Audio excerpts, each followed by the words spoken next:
వాళ్ళందరూ పెద్దసారి దగ్గర అవుట్ చేసిండి. ఆ తర్వాత పర్యవసానంలో ఈటల రాజేంద్ర అన్న బయటికి వెళ్ళడం. ఈ మహానుభావుడు వల్ల జగ్గారెడ్డి దగ్గర నుంచి మొదలు పెడితే, చెరుకు శ్రీనివాసరెడ్డి ముత్యంరెడ్డి అన్న కొడుకు దగ్గర నుంచి మొదలు పెడితే, రఘునందన్ రావు గారు, మైనంపల్లి గారు, విజయశాంతి గారు, విజయరామారావు గారు, ఆయన పాత పెద్ద ఉండే ఈటల రాజేందర్ గారు, వీళ్ళందరూ పార్టీలోకి వెళ్ళి పోయింది కదా, పోలేదా? ఇవన్నీ హరిశన్న చేసినాయి కాదా? ఆనాడు దుబ్బాక ఉప ఎన్నిక ఎందుకు ఓడిపోయినాం? దుబ్బాక ప్రజలకు ఇప్పటికి కూడా గుర్తుంటుంది. వాళ్ళందరూ ఒకటే మాట చెప్తారు, ఈయన సిద్దిపేటకు తప్ప రూపాయి రానివాడు దుబ్బాకకు, ఈయన వచ్చి ప్రచారం చేసింది కాబట్టి మేము ఓటేయాలని ఓపెన్ చెప్పారు ఆనాడు ఎన్నికలలో. దానికి ఏం రాపించుకుంటాడు ఈయన పేపర్లలో? ఒంటరి పోరాటం చేసి ఓడిన హరీష్ రావు. అసలు ఓడిపోయింది మీ వల్ల కదా. మీరు మీడియా మేనేజ్మెంట్లో సూపర్ అలా డౌట్ ఏం లేదు. రామన్న యూట్యూబ్ మేనేజ్ చేసి మెయిన్ స్ట్రీమ్ మీడియా మేనేజ్ చేస్తాడు అంతే, అంతకుమించి వేరే ఏం లేదు. నేను రామన్న రిక్వెస్ట్ చేస్తున్నాను, మీరు కూడా ఆ స్కిల్ నేర్చుకోండి అన్న. అట్లనే ఈటల రాజేందర్ గారు ఉప ఎన్నిక దగ్గరుండి హరీశన్న గెలిపిలేదా అండి ఈటల రాజేందర్ని? ఆనాడు పిసిసి అధ్యక్షుడిగా ఉండి రేవంత్ రెడ్డి గారు ఏమంటారు, కాంగ్రెస్ పార్టీ ఓడిపోతుంది ఇడా అని చెప్పి ఆయన ముందే డిక్లేర్ చేసిండు, ముందే చేతులు ఎత్తేసిండు. హరీశన్న ఆడ పోయి కూర్చొన్నారు, ఈటల రాజేందర్ అన్నని గెలిపించొచ్చిండు. ఈ బంధం రేవంత్ రెడ్డి గారిది హరీష్ రావు గారిది అప్పటి నుంచి కొనసాగుతుంది, కొత్త బంధం ఏం కాదు ఇది. నేను కేసీఆర్ గారిని పెద్దల్ని రిక్వెస్ట్ చేసేది ఒకటే, ఈయన చేస్తున్న నక్క జిత్తుల్ని దయచేసి గమనించండి. ఇవాళ నేను బయట పోతా కావచ్చు, నాదేముంది ఉద్యమంలోకి వెళ్ళి వచ్చినా వాళ్ళు ఉద్యమంలోకి పోతా, నాకు భయం ఏముంటుంది, నాకు ఎన్నడూ పదవుల మీద ఆశ లేదు.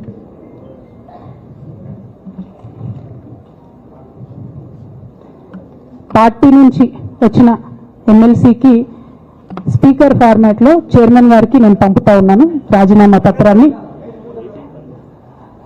అట్లానే బీఆర్ఎస్ పార్టీ ప్రాథమిక సభ్యత్వానికి కూడా గౌరవ పెద్దలు కేసీఆర్ గారికి రాజీనామాను పంపుతా ఉన్నాను.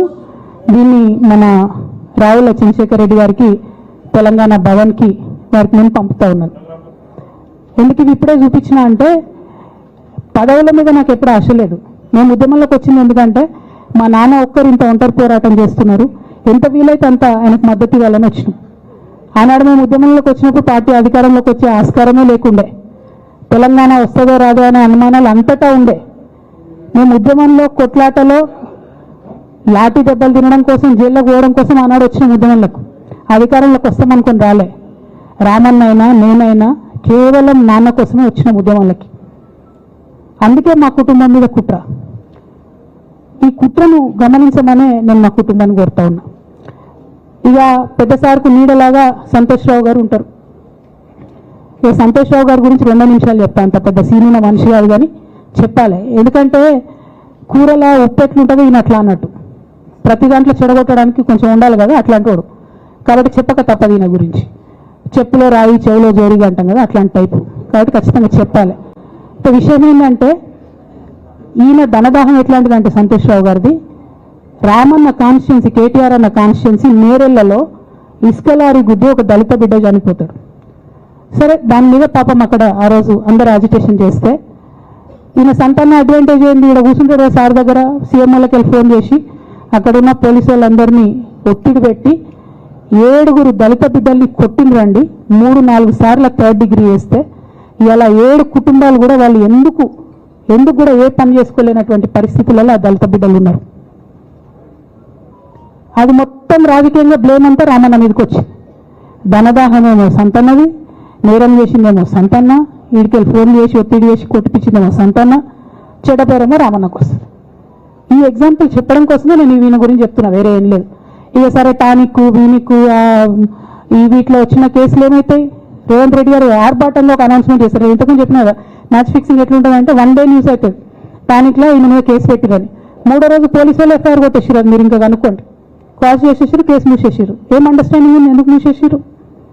At the same time Haritha Haram, తెలంగాణకు హరితహారం అని పెద్దలు కేసీఆర్ గారు పెద్ద కళతోని 230 కోట్లు అక్కడ గోబీ డెజర్ట్ల వాళ్ళు చెట్లు పెట్టి చైనాను కాపాడుకున్నారు. మనం అదే స్థాయిలో తెలంగాణను బాగు చేసుకోవాలని పెద్దసారి హరితహారం అని పెడితే ఈయన దాంతో నకిలీ ప్రోగ్రామ్ గ్రీన్ ఇండియా ఛాలెంజ్ అని పెడతాడు.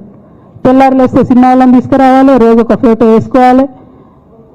దాని వెనుక ఉన్న కుట్ర ఏంటంటే జీవో అమెండ్మెంట్ అవుతుంది సంతోష్ గారి గురించి. ఆ ఫారెస్ట్లను 10% ఇన్కమ్ ఎవరన్నా ఇస్తే అమ్యూజ్మెంట్ పార్క్లకు ఇస్తారన్నట్టు, దానికోసం జీవో అమెండ్ అవుతుంది. దానికి ప్రభాస్ గారిని, చిరంజీవి గారిని, అనేక మంది సినిమా స్టార్లను మోసం చేసి వాళ్ళని తీసుకుపోయి వాళ్ళతో ఫోటోలకు పేజీలు ఇప్పించి ఫారెస్ట్లను కొట్టేయాలని ప్లాన్ అయినది. ఇక ఈయనకి 2-3 మనుషులు ఉంటారు సంతనకి. ఆయన పోచంపల్లి శ్రీనివాస్ రెడ్డి అని ఎమ్మెల్యే. ఇది నాకు విషయం ఎవరు చెప్పారు అంటే మన పల్లరాజేశ్వరరెడ్డి అన్ననే చెప్పిండు. మీకు ఏమైనా డౌట్లు ఉంటే ఆయన అడగొచ్చు. ఈ పోచంపల్లి శ్రీనివాస్ రెడ్డి అనేట ఆయన వరికోల్ అనే ఊరు, సామాన్య కుటుంబం, మధ్యతరగతి కుటుంబం. ఇవాళ అక్కడ ఆయన శ్రీమంతుడు అని పిలుస్తారు పోచంపల్లి శ్రీనివాస్ రెడ్డి గారిని.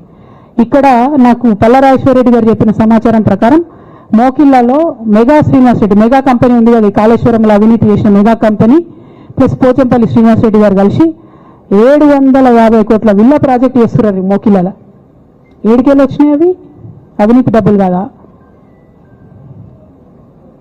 ఎట్లా వస్తాయి? ఎవరైనా who is this Pochampally Srinivas Reddy? Santosh Rao classmate. అది తప్ప ఆయనకున్న అర్హత ఏం లేదు.